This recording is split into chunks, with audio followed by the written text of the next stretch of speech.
नमस्कार दोस्तों हाल ही में अमेरिका के राष्ट्रपति डोनाल्ड ट्रंप के सबसे करीबी सहयोगियों में से एक और उनके ट्रेड एडवाइजर पीटर नवारो ने भारत को लेकर एक ऐसा बयान दिया जिसने न सिर्फ भारतीय मीडिया बल्कि पूरे समाज को झंझोड़ कर रख दिया। यह बयान था Brahmins are profiting at the expense of the Indian people, यानी ब्राह्मण भारतीय जनता की कीमत पर मुनाफा कमा रहे हैं। अब सवाल उठता है कि नवारो ने ऐसा क्यों कहा। क्या ये सच में भारत पर सीधा हमला था या फिर ये किसी बड़े राजनीतिक खेल का हिस्सा? भारत और अमेरिका के रिश्ते हमेशा से उतार चढ़ाव बढ़े रहे हैं। कभी व्यापारिक साझेदारी मजबूत होती है तो किसी नीति को लेकर मतभेद सामने आ जाते हैं। हाल ही में जब अमेरिका ने रूस यूक्रेन युद्ध के संदर्भ में भारत पर दबाव डालने की कोशिश की तो वहीं से यह विवाद भी जन्म लेता है। पीटर नवारो ने एक ऐसे इंटरव्यू में कहा कि भारत रूस से सस्ता तेल खरीद रहा है और इससे रूस को मजबूती मिल रही है, लेकिन उन्होंने बात तो केवल तेल तक ही सीमित नहीं रखा बल्कि ब्राह्मण शब्द का इस्तेमाल कर दिया। यहीं से विवाद गहराया।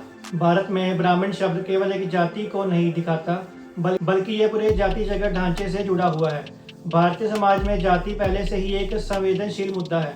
ऐसे में जब कोई विदेशी नेता या अधिकारी शब्द का प्रयोग करता है तो उसे सीधे भारत की आंतरिक सामाजिक संरचना पर टिप्पणी माना जाता है।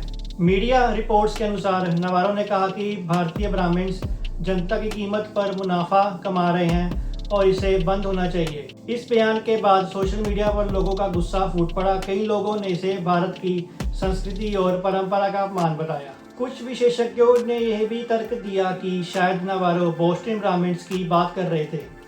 अमेरिका में बोस्टन ब्राह्मण्स शब्द उन पुराने धनी और प्रभावशाली परिवारों के लिए इस्तेमाल होते हैं जिनका न्यू इंग्लैंड की राजनीति और अर्थव्यवस्था पर गहरा प्रभाव रहा है। लेकिन इंटरव्यू के संदर्भ और जिस तरह उन्होंने रूस से तेल खरीदने का मुद्दा जोड़ा उससे यह स्पष्ट है कि भारत में नए भारतीय ब्राह्मणों के लिए कहा गया समझा गया। यानी चाहे नवारो की मंशा कुछ भी रही हो, भारतीय जनता ने इसे अपनी जातीय व्यवस्था पर सीधा हमला समझा। अब जरा इस बयान के राजनीतिक पहलू पर नजर डालते हैं। अमेरिका और भारत के बीच पिछले कुछ वर्षों में व्यापार को लेकर कई मतभेद रहे हैं। जब भारत ने रूस से तेल का सौदा किया तो अमेरिका को यह पसंद नहीं आया। अमेरिका चाहता था कि भारत रूस के खिलाफ सख्त रुख अपनाए, लेकिन भारत ने अपने राष्ट्रीय हितों को ध्यान में रखते हुए रूस से व्यापार जारी रखा। ऐसे में नवारो का ये बयान कहीं न कहीं अमेरिका की नाराजगी को भी दिखाता है। भारत के भीतर इस बयान को लेकर अलग अलग प्रतिक्रिया आई। सत्ता पक्ष ने इसे एक गैर जिम्मेदाराना और गलत बयान करार दिया और कहा कि भारत की आंतरिक सामाजिक व्यवस्था में हस्तक्षेप न करें। वही विपक्ष ने कहा कि इससे साफ होता है कि विदेशों में भी भारत की जातिगत राजनीति पर सवाल उठाए जाते हैं और सरकार को अंतर्राष्ट्रीय मंचों पर इस पर सख्त दबाव देना चाहिए। यहाँ ध्यान देने वाली बात यह है कि ऐसे बयान भारत की जातिगत विभाजन को और गहरा कर सकते हैं। भारतीय समाज पहले से ही जाति आधारित राजनीति और संघर्ष का सामना कर रहा है।